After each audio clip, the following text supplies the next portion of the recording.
दोस्तों welcome back to the channel. आज की वीडियो में आपको दिखाने वाला हूँ ऑडी A8L के वाटर पंप को कैसे रिप्लेस करते हैं। ये ऑडी का 3.0 TDI इंजन है जो कि काफी सारी कार्स के अंदर है। इसके अंदर वाटर पंप लीक होना बहुत ही एक कॉमन प्रॉब्लम है। तो इसको आज मैं आपको स्टेप बाय स्टेप दिखाने वाला हूँ कि कैसे वाटर पंप को निकालते हैं, कैसे बेल्ट को उतारते हैं और कैसे पुराने वाटर पंप को आप डायग्नोस कर सकते हो ठीक है या नहीं है, और नए वाटर पंप कौन सा यूज करना चाहिए। पुराने और नए में काफी ज्यादा डिफरेंस है, जैसे कि आप यहाँ पर देख सकते हो। तो जब आप नया वाटर पंप लगाते हो उसके बाद इसके पूरे के पूरे सिस्टम को ब्लीड करना पड़ता है, और उसका ब्लीडिंग प्रोसीजर भी मैं आपको बताऊंगा आज की वीडियो में कि उसको कैसे करना है। तो इस वीडियो को यार आप एंड तक देखना ताकि कोई भी चीज आप मिस आउट ना कर पाओ। ये ऑडी का 3.0 TDI इंजन है जो कि बहुत सारी ऑडी के अंदर आता है। तो चलो यार बिना टाइम ना वेस्ट करते हुए वीडियो को शुरू करते हैं। तो ये रहा V6 TDI 3.0 जो कि ऑडी A8, Q7, A6 काफी गाड़ियों के अंदर आता है। पहले इसके अंदर कूलेंट बार बार लो हो रहा था, तो मेरे को लगा इसका कूलेंट रिजर्वोयर कहीं से लीक हो रहा है। इसके अंदर एक दो ड्रॉप्स भी मेरे को दिख रही थी, बट वो धीरे धीरे इतना ज्यादा हो गया कि बार बार इसमें जो कूलेंट है वो बहुत कम हो जा रहा था। उसके बाद मैंने नोटिस किया कि जो इंजन बे के नीचे है, यहाँ पर क्रैंक के पास से पानी गिर रहा है, और उसके बाद ये वाटर पंप यहाँ पर ऊपर होता है, इसके पीछे मैंने हाथ लगाकर देखा तो यहाँ से ड्रॉप्स आ रही थी। और जैसे इंजन को मैंने ऑन किया था पहले, तो उसके बाद ये रैपिडली बार बार यहाँ से पानी निकलने लग गया था, कूलेंट निकलने लग गया था। तो मैंने सबसे पहले बेल्ट उतार कर चेक किया था कि इसमें दिक्कत क्या है, पर हमको बेल्ट वापस लगानी पड़ेगी अब जब हमको पता चल गया है कि वाटर पंप की इसके अंदर दिक्कत है। इस 3.0 TDI के अंदर बहुत ही बड़ी बेल्ट आती है, मतलब अगर ये मान के चलो 3-4 फुट से ज्यादा की इसकी बेल्ट होगी। तो कूलेंट काफी टाइम से लीक होने की वजह से ये बेल्ट के ऊपर, जो हमारी फैन बेल्ट है उसके ऊपर टपकता रहा, और जो फैन बेल्ट है बहुत ही तेजी से घूमती है, बहुत ज्यादा फ्रिक्शन होता है उसके अंदर, और गर्म कूलेंट के कारण से जो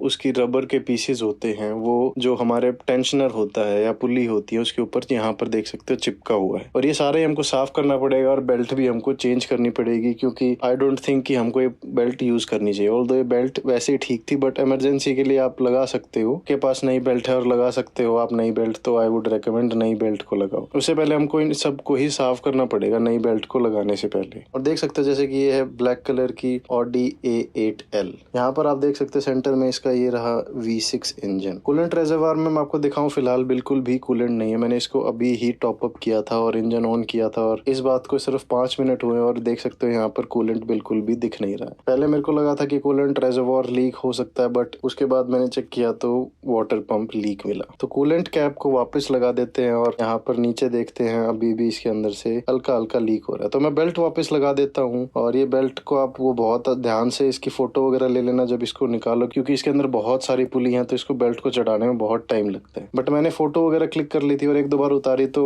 मेरे को समझ आ गया था। जैसे कि आप देख सकते हो बेल्ट की कंडीशन कितनी खराब है ऊपर से, और ये सारा का सारा सिर्फ कूलेंट इसके ऊपर गिरता रहा। इसलिए बेल्ट को हमको वापस इसलिए चढ़ाना पड़ता है, जो कि इसके 3 नट हैं पुली के, वाटर पंप की पुली के, उसको रिमूव करने के लिए इस पर टेंशन होना बहुत जरूरी है। इसलिए हमको ये वाटर पंप के ऊपर बेल्ट सारी की सारी वापस लगानी पड़ी थी। और यहाँ पर इसके 3 ही नट हैं, ये बहुत ही कम टाइट होते हैं, अराउंड 10 न्यूटन मीटर्स तक, तो सिर्फ हैंड टाइट ही आपको इनको करना होता है। और यहाँ पर ये बिल्कुल सीज नहीं थे, बहुत ही आसानी से तीनों नट निकल गए थे। तो सबसे पहले मैं इन तीनों नटों को बाहर निकालता हूँ। ये तीनों नट को निकालने के बाद ही हम इस बेल्ट को हटा सकते हैं इस पुली से।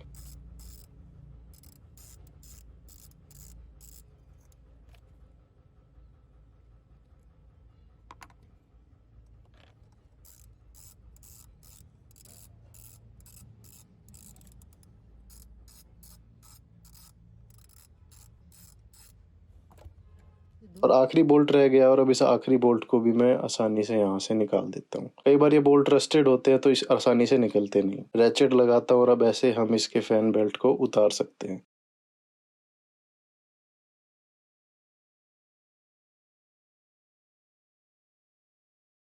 बेल्ट उतारने के बाद अब आपको क्या करना है, इसके जो पुली है उसको ऐसे बाहर निकालना है। कई बार ये सीज होती है तो आपका शायद स्टक होगा। तो यहाँ पर रहा ये ऑडी A8L का वाटर पंप, जो कि 3.0 TDI इंजन के अंदर। यहाँ पर देख सकते हो काफी टाइम से लीक हो रहा है, क्योंकि कूलेंट यहाँ से पास थ्रू हो रहा है। इस पर आपको अराउंड 10 नट मिलेंगे, तो आपको सारे नटों को पहले रिमूव करना है। वाटर पंप में एक और दिक्कत है, ये इसके जो नट हैं वो सीज हो जाते हैं। इतनी आराम से इनको नटों को रिमूव करना, नहीं तो नट इसके अंदर ही टूट सकता है। अगर नट इसके अंदर टूट गया तो फिर उसको निकालने में और ज्यादा आपको मेहनत करनी पड़ेगी। तो टेक योर टाइम। अगर थोड़ा सा नट आपको लग रहा है कि निकल नहीं रहा, टूट सकता है, तो WD-40 स्प्रे करो और धीरे धीरे इसको निकाल लो। यहाँ पर ये सारे नट आसानी से निकल गए थे फॉर्चुनेटली, बट एक नट एंड में नहीं निकला था, वो भी मैं आपको दिखाता हूँ। साइड पर जितने भी नट हैं इनको आपको धीरे धीरे निकालना पड़ेगा, और ये सारे के सारे एक ही टाइप के नट हैं, तो आपको ये टेंशन लेने की जरूरत नहीं है कि कौन सा कहाँ जाएगा। सबका सेम लेंथ है, तो किसी को भी किसी में भी लगा सकते हो आप। कई वाटर पंप की असेंबली के साथ जैसे नहीं लेते हो आप, तो नए बोल्ट्स भी आते हैं, बट जो मैंने ली है उसके साथ नए बोल्ट्स नहीं आए थे, पुराने बोल्ट भी ठीक थे। वैसे कंपनी रेकमेंड करती है कि आप नए बोल्ट्स लगाओ जब इनको निकालो। तो उसके बाद ये नीचे वाला नट है, ये बहुत ज्यादा क्रिटिकल होता है, तो आपको थोड़ा सा एक एंगल के अंदर इसको निकालना पड़ता है। और निकालने के बाद आप देख सकते हो सारे साइड से कूलेंट निकलने लगेगा थोड़ी तेज, तो आपको धीरे धीरे इसको भी निकालना पड़ेगा। इस नट को रिमूव करने के बाद अब यहाँ पर एक और इसके साइड में ही नट होता है, उसको भी आपको रिमूव करना है। जैसे मैंने पहले बताया, इसके अंदर 10-12 नट हैं और सारे ही सेम नट हैं और टूट सकते हैं, तो उनको बहुत ही आसानी से रिमूव करना। कभी ऐसा होता है कि रिमूव ना हो सीधा, मतलब आप खोलने की कोशिश कर रहे हो और थोड़ा भी नहीं हिल रहा, तो थोड़ा टाइट कर कर फिर उसको लूज करने की कोशिश करना। उससे भी काफी बार जो कोरोजन होती है वो अंदर टूट जाती है और फिर आप नट को रिमूव कर सकते हो।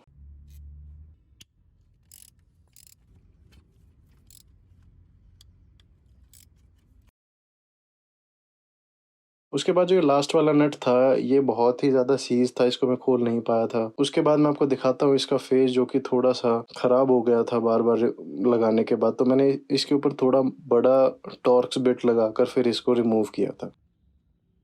तो सारे नट निकलने के बाद यहाँ पर जो कूलेंट है वो ऐसे गिरने लगेगा। अब यहाँ पर कोई भी नट इस वाटर पंप को होल्ड नहीं करता, और ऐसे आप इस वाटर पंप को निकाल सकते हो। यहाँ पर वाटर पंप इसका ठीक था, ना ही कोई इसके अंदर से आवाज थी ना ही कुछ, बट इसका जो गैस्केट होती है वो बहुत ही पतली हो गई थी, इसकी वजह से यहाँ से लीक हो रहा था। ये वाटर पंप बेशक कैसा ही भी दिख रहा है, बट ये अभी भी ठीक है, ना ही इसके अंदर आवाज है, और ये अभी भी सही काम करेगा अगर हम यूज करना चाहें तो। उसके बाद अगले दिन तक जो पार्ट है वो हमको नहीं मिल पाया था, तो मैंने टेम्परेरीली पुराना वाटर पंप एक नट से इसके ऊपर रोका हुआ था ताकि मिट्टी वगैरह इंजन में ना जाए। और ये रहा हमारा न्यू वाटर पंप। यहाँ पर आप साइड में देख सकते हो इसका पार्ट नंबर भी है, और ये बहुत ही ट्रस्टेड ब्रांड है। आप यहाँ पर गूगल भी कर सकते हो इस ब्रांड के बारे में, ये OEM सप्लायर है ऑडी का। और यहाँ पर ये रहा हमारा नया वाटर पंप। इस वाटर पंप के साथ जो गैस्केट है वो बहुत मोटी है, और पुरानी जो गैस्केट है वहाँ पे निकली है वो बहुत ही ज्यादा पतली है। तो मेन ये गैस्केट की वजह से वाटर पंप फेल हुआ था, ऑल्दो ये वाटर पंप अभी ठीक था। बट इतना सब कुछ हम रिमूव कर रहे थे, इतना ज्यादा महंगा नहीं था, अराउंड ये 8 या 10,000 के बीच में आया था, तो इतना महंगा पार्ट नहीं था। तो मैंने सोचा कि इसको रिप्लेस कर दिया जाए। और यहाँ पर देख सकते हैं, इसको घुमाता भी हूँ तो यहाँ पर कोई भी आवाज कुछ भी नहीं है, और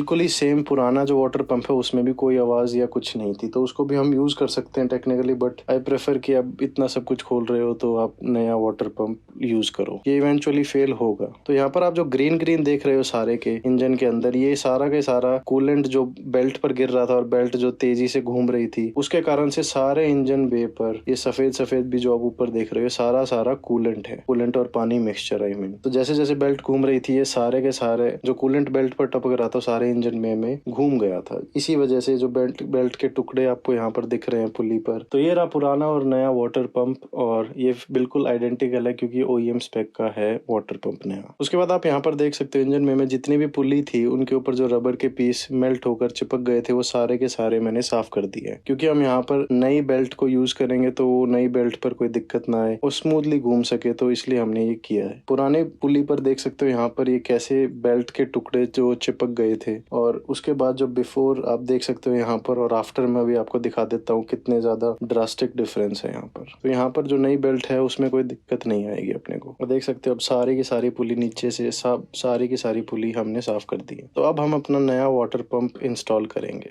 वाटर पंप को आपको ऐसे लगाना है, और एक नट से इसको जब ऐसे लगा रहे हो तो आपको एक नट से इसको रोकना पड़ेगा, क्योंकि अगर आप हटाओगे तो ये नीचे गिर जाएगा। तो मैं यहाँ पर एक नट यहाँ पर लगा देता हूँ।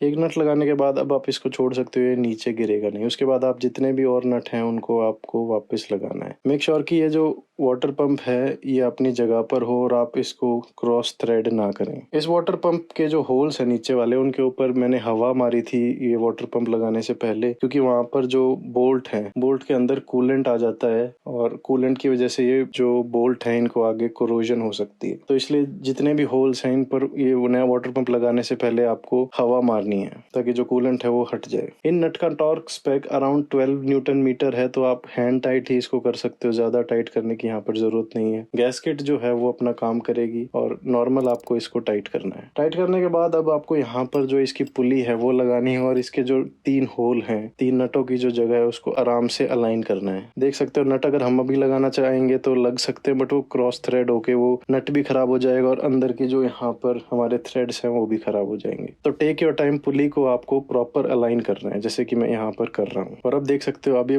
प्रॉपरली अलाइंड है। उसके बाद अब हम नट लगा सकते हैं। तो ऐसे आपको पहले नट से स्टार्ट करना है और बहुत ही आराम से, कोई भी फोर्सफुली आपको यहाँ पर नहीं लगाने नट, बहुत ही आराम से इसके नट लगेंगे। और स्टार्टिंग में ही इसको पूरा टाइट नहीं करना है आपको, तीनों नटों को लगाने के बाद उसके बाद बेल्ट चढ़ाने के बाद इनको टाइट करना है। तो सेकंड नट को भी हम ऐसे ही चढ़ाएंगे जैसे हमने पहला चढ़ाया है, और अगर थोड़ा बहुत ऐसे जैसे एकदम से नहीं जा रहा है ये तो आप दूसरा स्टार्ट कर सकते हैं और एक एंगल पर ही ये जाएगा। जैसे कि आप देख रहे हो मैं यहाँ ट्राई कर रहा हूँ तो अंदर नहीं जा रहा, बट एट द एंड यहाँ पर ये नट चढ़ गया था। उसके बाद हम तीसरे और फाइनल नट को लगाकर बेल्ट चढ़ाकर उसके बाद इनको टाइट करेंगे।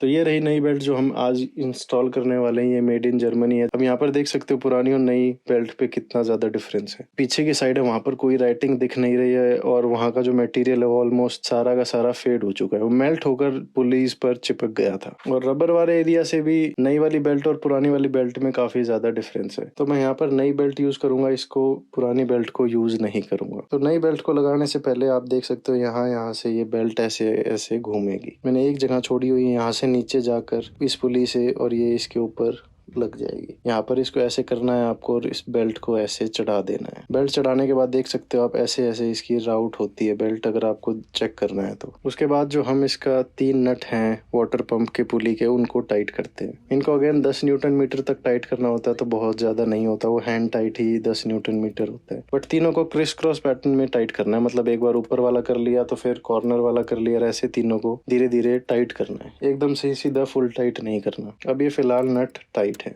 उसके बाद मैं इसके अंदर कूलेंट डालता हूँ, ये भी मेड इन जर्मनी है अगेन। और ये कूलेंट ग्रीन कलर का, इसके अंदर पहले भी कंपनी से ग्रीन था, मतलब जब अभी निकाला था जब तक तो ग्रीन ही था, तो मैंने इसके अंदर ग्रीन कलर का कूलेंट डाला है। मतलब 2 लीटर कूलेंट डालता हूँ और सारा पानी डालता हूँ, क्योंकि ज्यादा कूलेंट से भी आपका प्लास्टिक पार्ट्स जो हैं वो गलने लग जाते हैं और जल्दी डिग्रेड होते हैं। तो जब जब मैं कूलेंट डालता हूँ तो इन्हीं बोतल के अंदर दोबारा पानी भर के इसी के अंदर डालता हूँ गाड़ी के, ताकि जो कूलेंट इनकी बोतल के अंदर रहता है वो भी यूज हो जाए। तो दूसरी बोतल भी ऑलमोस्ट फिनिश हो गई है। उसके बाद हम इसके अंदर वाटर डालेंगे। पानी डालने के बाद अब यहाँ पर देख सकते हो रेजर्वोयर में अभी पानी है और गाड़ी मैंने ऑन कर दी है। यहाँ पर आप देख सकते हो कोई भी स्क्वीक वगैरह कुछ भी नहीं है। और उसके बाद हम इसको ब्लीड करेंगे। यहाँ पर ये जो नट देख रहे हो आप, यहाँ से इसको ब्लीड करेंगे। फिलहाल वाटर पंप या कहीं से भी कुछ भी लीक नहीं हो रहा है। उसके बाद हम इसके नट को रिमूव करेंगे और यहाँ से इसको ब्लीड करना है। इस सिस्टम के अंदर एयर रह जाती है, इवन दो कि हमने कैप खुली छोड़ रखी है, बट इसके जो बबल्स हैं, जो एयर है सिस्टम में, वो नहीं निकलती जब आप वाटर पंप रिप्लेस करते हो। तो यहाँ पर ये जो नट दिया हुआ है इसको आपको रिमूव करना पड़ता है।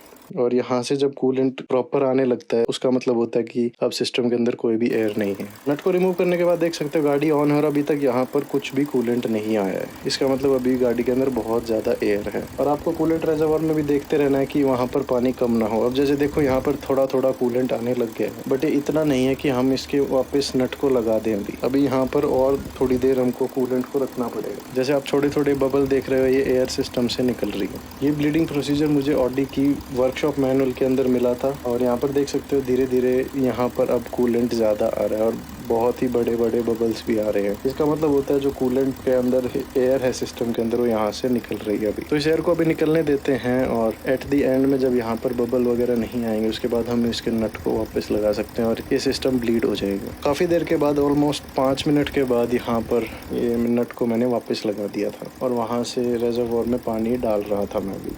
जब जब कम हो रहा था, एक ही बार हुआ था बीच में। अब इसको आपको हैंड टाइट करना है अराउंड वही 12-15 न्यूटन मीटर। उसके बाद आप देख सकते हो कहीं पर बेल्ट पर कोई भी स्क्वीक वगैरह कुछ भी नहीं है, वाटर पंप से कहीं पर कुछ भी लीक नहीं हो रहा है। तो वाटर पंप रिप्लेसमेंट हमारी सक्सेसफुल हुई और अब यहाँ से कूलेंट कम नहीं होगा हमारे रेजर्वोयर में से। तो चलो यार, आज के लिए बस इतना ही। आई होप इस वीडियो से आप कुछ सीख पाए हो। अगर वीडियो अच्छी लगी ना, ऐसी और वीडियो देखना चाहते हो तो चैनल को सब्सक्राइब करो यार।